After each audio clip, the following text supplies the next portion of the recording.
একটা মানুষ যদি বিবাহ করে তাকে রব্বুল আলামিন বরকত দেয়, রহমত দেয়। শুধু তাই নয়, আল্লাহ তাআলা নিজে কোরআনের মধ্যে বলতেছে, ইয়াকুনু ফুকারা আয়ুগনিহিমুল্লাহু মিন ফাদলি। আল্লাহ তাআলা বলতেছে, শুনে রাখো, তোমরা যারা বিবাহ করবে, যারা দরিদ্র আছো, গরিব আছো, আছে কিনা কথা বলেন, আছে কিনা?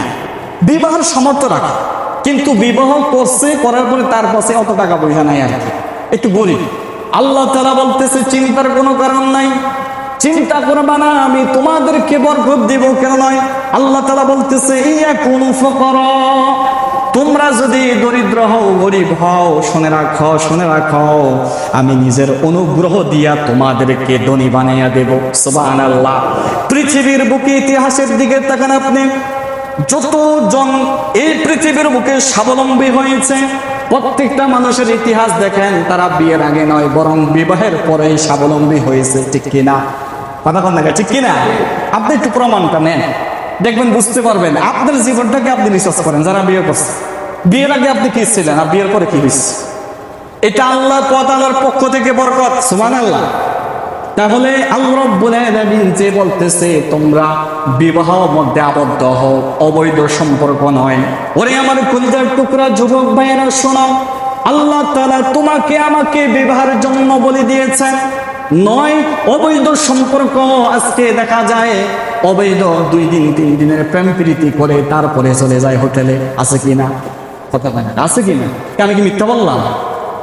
কথা বলেন না, মিথ্যা বললাম? এটাই বাস্তবতা। আপনি একটু জিজ্ঞাসা করেন, রিসার্চ করেন, একটু দেখেন যে আপনার সন্তানটা কোথায় যাচ্ছে, কি করতেছে, কার সাথে সম্পর্ক করতেছে। আপনি একটু দেখেন আপনার মেয়েটা কোথায় যাচ্ছে, তার যে যৌবনটা আছে, যৌবনটা সে কোথায় কাজে লাগাচ্ছে, আপনি একটু দেখেন। এটাই বাস্তবতা।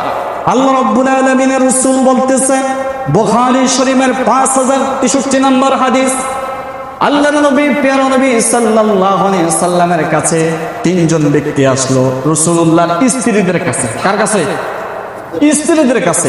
আল্লাহর নবী, প্রিয় নবী সাল্লাল্লাহু আলাইহি ওয়াসাল্লামের স্ত্রীদের কাছে 3 জন ব্যক্তি আসলো আল্লাহ রাসূলের আমল সম্পর্কে জিজ্ঞাসা করার জন্য, যে আল্লাহ রাসূল কি আমল করে। একটু আগ্রহ যে আমরা একটু আমল বেশি করে করবো, আল্লাহ রাসূল যেভাবে করে আমরাও সেভাবে করবো। তারা 3 জন লোক আসলো। আল্লাহ রাসূল সাল্লাল্লাহু আলাইহি সাল্লাম বিবিদেরকে জিজ্ঞাসা করলেন, ওরে ভাই, একটু লক্ষ্য করে শুনেন, আপনার যে কি আমল আপনি করেন, কতটুকু ভালোভাবে চলেন, রোজগার কিভাবে করেন, প্রায় আপনার স্ত্রী জানে কিনা? কথা জানে কিনা? জোরে বলেন, জানে কিনা? জানে। আপনার স্ত্রী আপনার পজিশনটা বুঝে, জানে। এই জন্যই ওরা চিন্তা করলো যে আল্লাহ রাসূলের স্ত্রীদেরকে জিজ্ঞাসা করি, দেখি আল্লাহ রাসূল রাত্রে কি আমল করে। কেন আপনি রাত্রে কি আমল করেন, কি কাজ করেন, সেটা তো আপনার স্ত্রী দেখে কি না? এই যে কথাটাই বলতেছে যে তারা স্ত্রীদের কাছে এসে জিজ্ঞাসা করলো আল্লাহ রাসূল কি আমল করতেন। আল্লাহ রাসূল সাল্লাল্লাহু আলাইহি ওয়াসাল্লামের আমল সম্পর্কে তাদেরকে বলা হলো। তারা বলল যে আল্লাহ রাসূলের আমল মনে হয় কম হচ্ছে। তারা চিন্তা করলো আর কি, যে আমল করতেছে আল্লাহ রাসূল, তাদের কাছে একটু কম মনে হলো। আল্লাহর নবী, প্রিয় নবী সাল্লাল্লাহু আলাইহি ওয়াসাল্লামের কাছে ওই 3 জন ব্যক্তি যখন আসলো, আল্লাহ রাসূল তাদেরকে জিজ্ঞাসা করলো, তোমরা নাকি এরকম কথা বলেছ? বললো যে হ্যাঁ। তারা একজন বলল যে আমি সারা রাত ইবাদত করব। কি করব? সারা রাত ইবাদত করব, নামাজ পড়ব, কোনো কিছু করব না, শুধু নামাজে পড়বো, ঘুমাবো না। আরেকজন বলতেছে যে আমি শুধু খালি নামাজ নয়, বরং আমি সারাটা বছর রোজা রাখবো, একদিনে রোজা আমি ক্ষান্ত দেব না। আরেকজন বলতেছে আমি বিয়ে করবো না, কোনো নারীদের কাছে যাব না, নারীদের সংস্পর্শে যাব না, আমি কোনো কিছু করব না, আমি সারাটা বছর খালি ইবাদতে কাটিয়ে দেব। তারা 3 জনে 3টা চিন্তা করলো বা অনুভব করলো, একটা প্রতিজ্ঞাবদ্ধ হলো আর কি, আমরা 3 জনে 3টা কাজ করব। যখন এই কথা রাসূলুল্লাহ জানলেন, আল্লাহর নবী সাল্লাল্লাহু আলাইহি সাল্লাম বলেন যে আমি সবচেয়ে বেশি আল্লাহকে ভয় করি, সবচেয়ে বেশি আমি আল্লাহকে ভয় করি। তোমরা কি জানো আমি রাতে নামাজও পড়ে আবার ঘুমাই? সুবহানাল্লাহ। আল্লাহ রাসূল রাতে নামাজ পড়ে আবার ঘুমায়। বলতেছে তোমরা কি জানো আমি রোজা রাখি আবার রোজা রাখি না, আবার আমি বিবাহ করেছি, স্ত্রীর কাছেও আমি যাই। অতএব তোমরা যেটা বলতেছো সেটা ইসলাম? কথা বলেন, ইসলাম? তোমরা যেটা বলতেছো সেটা ইসলাম নয়, বরং তুমি সব করবা, বিবাহ করবা, নামাজও পড়বা, রোজাও রাখবা, আবারও ঘুমাইবা, যে সময় যেই কাজ সেটা তোমরা করবা। রাসূলুল্লাহ বলে দিলেন সেই কাজ করলে তোমরা পরিপূর্ণ হবে। সুবহানাল্লাহ। একজন ব্যক্তি, আল্লাহর নবী সাল্লাল্লাহু আলাইহি সাল্লাম বলতেছে, কোন ব্যক্তি যদি বিয়ে করে না, বিয়ে করা ছাড়া সে ইবাদত করতেছে, কিন্তু তার বিয়ে না করার কারণে সে পরিপূর্ণ দিনে প্রবেশ করলো না, সে দিনের অর্ধেক রয়েছে বিয়ের মধ্যে। সুবহানাল্লাহ কইতেন না? বিয়ের অর্ধেক। আল্লাহ রাসূল বলতেছে যে একটা মানুষের বিয়ের অর্ধেকে রয়েছে, দিনের অর্ধেকে রয়েছে বিয়ের মাধ্যমে। যদি সে বিয়ে করে তাহলে তার দিন পরিপূর্ণ হয়ে যায়। সুবহানাল্লাহ। তারপরে রাসূলুল্লাহ বলেন বুখারী শরীফের বর্ণনায় 5065 নম্বর হাদিস, ইয়া মাআশারাশ শাবাব, হে যুবক ভাই শোনো, আল্লাহ রাসূল কি বলতেছে, ইয়া মাআশারাশ শাবাব মান ইসতাতাআ মিনকুমুল বাআতা ফালইয়াতাজাওয়াজ। ও যুবক ভাই শোনো শোনো, রাসূলুল্লাহ বলেন ওরে যুবকরা শোনো শোনো, মান ইসতাতাআ মিনকুমুল বাআতা ফালইয়াতাজাওয়াজ, যদি তোমাদের সামর্থ্য থাকে তাহলে বিয়ে করে নাও। সুবহানাল্লাহ। কে বলতেছে? আল্লাহ তাআলা রাসূল যুবকদেরকে বলতেছে, ওরে যুবক, কারণ যৌবন আপনার স্থায়ী থাকে না, যৌবন হচ্ছে বাটা জোয়ারের মতন, এই আসে এই চলে যায়, অতএব যৌবন সব সময় থাকে না। যারা চিন্তা করে যে আমি এটা হয়ে সেটা হয়ে বিয়ে করব, না, আপনি যদি একটু সামর্থ্য থাকে, আপনি যদি মোহরনা দিতে পারেন, আপনি যদি স্ত্রীকে ভরণ পোষণ দিতে পারেন, যদি শারীরিক ক্ষমতা আপনার থাকে, তাহলে আল্লাহ রাসূল বলতেছে তোমরা বিয়ে করে নাও। সুবহানাল্লাহ। আর তারপরে বলতেছে এখন অনেক যুবক আছে, সে শরীরে সামর্থ্য আছে, শারীরিক সামর্থ্য আছে, কিন্তু টাকা নেই। আছে কিনা? কথা বলেন, আছে কিনা? টাকা নাই, রোজগার নাই, তো এখন কি করবে? সেটাও বলতেছে। রাসূলুল্লাহ বলেন ওয়ামান লাম ইস্তাতি' ফাআলাইহি বিস-সাওমি ফাইন্নাহু লাহু উইজাউন। বলতেছে জানো কত সুন্দর ইসলাম। দেখেন, কোন ব্যক্তি, কোন যুবক সে কোনো অবৈধ সম্পর্ক করা প্রয়োজনে হবে না। কেন নয়? আল্লাহ তাআলা রাসূল বলতেছে যদি তোমার যৌবন যদি তোমার হয়, তোমার আগ্রহ হয় নারীর প্রতি, তাহলে বিয়ে করার সামর্থ্য থাকলে, আর যদি তোমার সামর্থ্য না থাকে, টাকা না থাকে, পয়সা না থাকে, তাহলে তুমি কি করো? আল্লাহ রাসূল বলে তুমি রোজা রাখো। সুবহানাল্লাহ।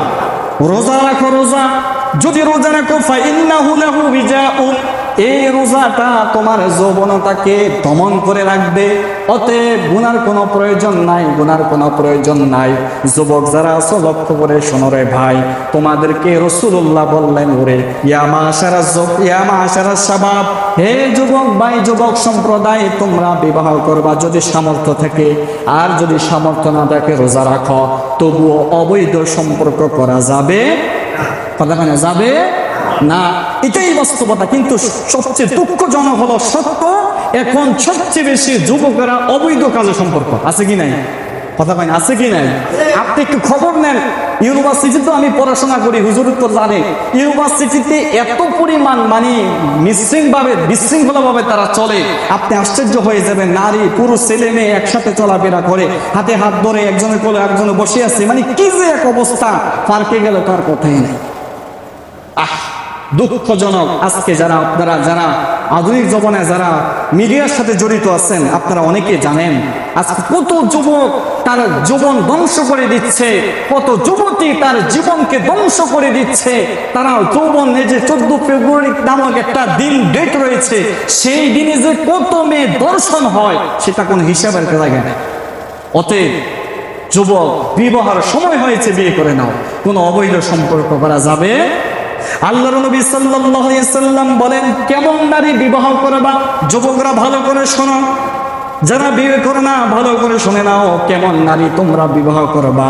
এটাও রাসূলুল্লাহ বললেন, ক্বালা তুনকিহুল মারআতুল আরবাঈন, 4টা জিনিস দেখে বিবাহ করবা।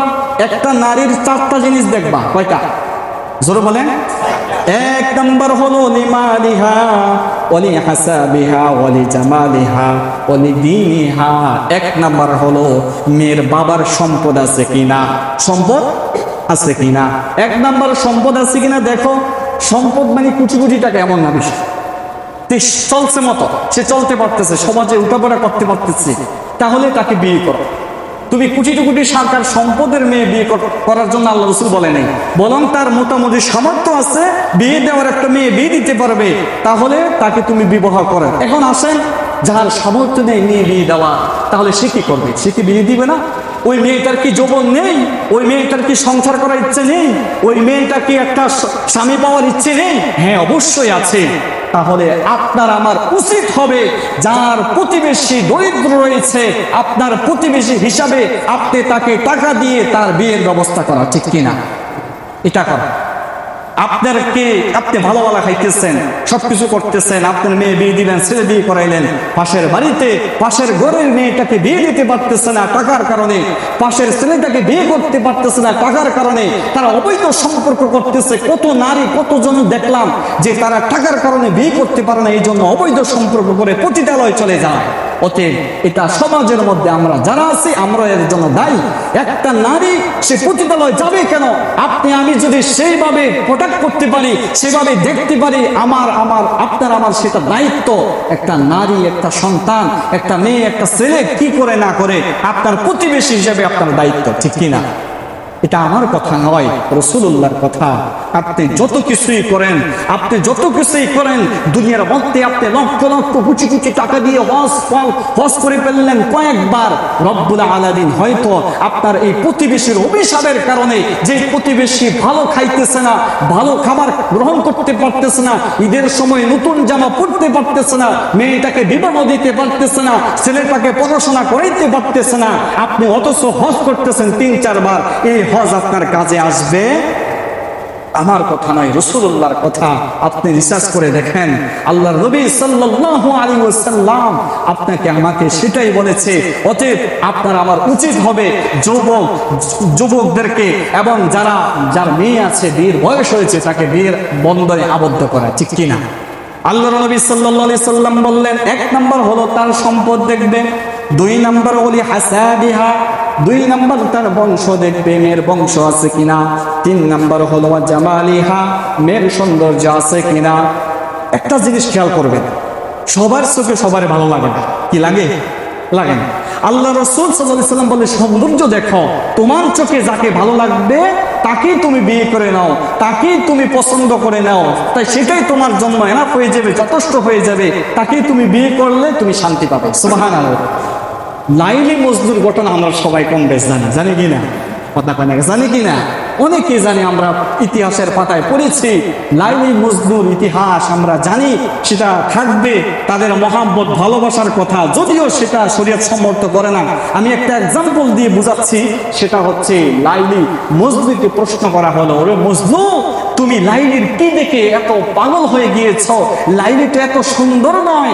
বলল যে, তুমি কি জানো, আমার চোখগুলা যদি তোমাকে দেওয়া হয়, তোমার চোখগুলার মধ্যে যদি লাগানো হয় আমার চোখ, তুমি ওই আমার চোখ দিয়ে লাইলিকে এত সুন্দরী দেখবা, দুনিয়ার মধ্যে ওই অন্য সুন্দর কিছুই মনে করবা না।